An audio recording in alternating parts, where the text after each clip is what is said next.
Wakil Ketua Komisi 9 DPR, Charles Honoris, memberikan tanggapan terkait program makan bergizi gratis, MBG, yang tetap berjalan di masa libur sekolah Desember hingga awal Januari 2026. Menurut Charles, meskipun program MBG bertujuan untuk meningkatkan gizi anak-anak Indonesia, pelaksanaannya di masa liburan sekolah dinilai kurang relevan dan efektif.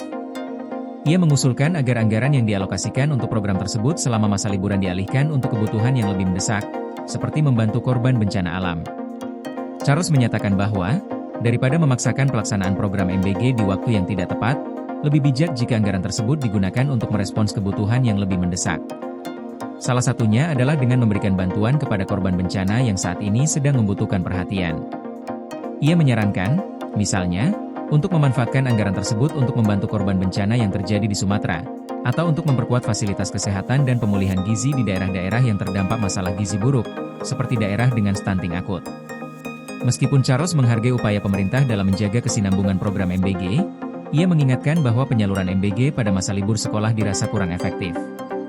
Pasalnya, sekolah yang seharusnya menjadi tempat anak-anak menerima manfaat dari program ini sedang dalam masa libur, sehingga ekosistem belajar yang mendukung program MBG tidak berjalan sebagaimana mestinya.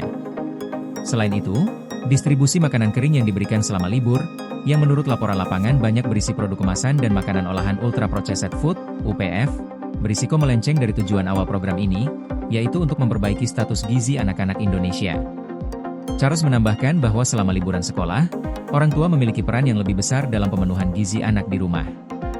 Dengan waktu yang lebih longgar di masa liburan, orang tua dinilai mampu menyiapkan makanan bergizi untuk anak-anak mereka. Oleh karena itu, ia mempertanyakan efektivitas program MBG yang tetap mengandalkan makanan olahan dengan kandungan gizi rendah, yang tidak sesuai dengan tujuan awal dari program ini.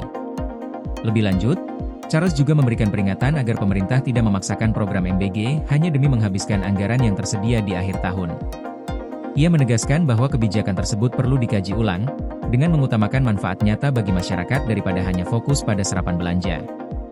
Ia berharap pemerintah dapat meninjau kembali pelaksanaan MBG selama masa libur sekolah, agar program ini dapat tetap berjalan sesuai dengan tujuannya yang mulia, yaitu meningkatkan status gizi anak-anak Indonesia.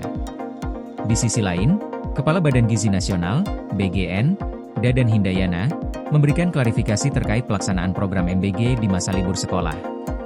Menurut Dadan, program MBG untuk ibu hamil, ibu menyusui, dan anak balita akan tetap dilaksanakan seperti biasa, mengingat kelompok-kelompok tersebut memerlukan asupan gizi yang sangat penting. Dadan juga menjelaskan bahwa untuk anak-anak sekolah, pihaknya telah merancang beberapa alternatif dalam penyaluran MBG selama libur.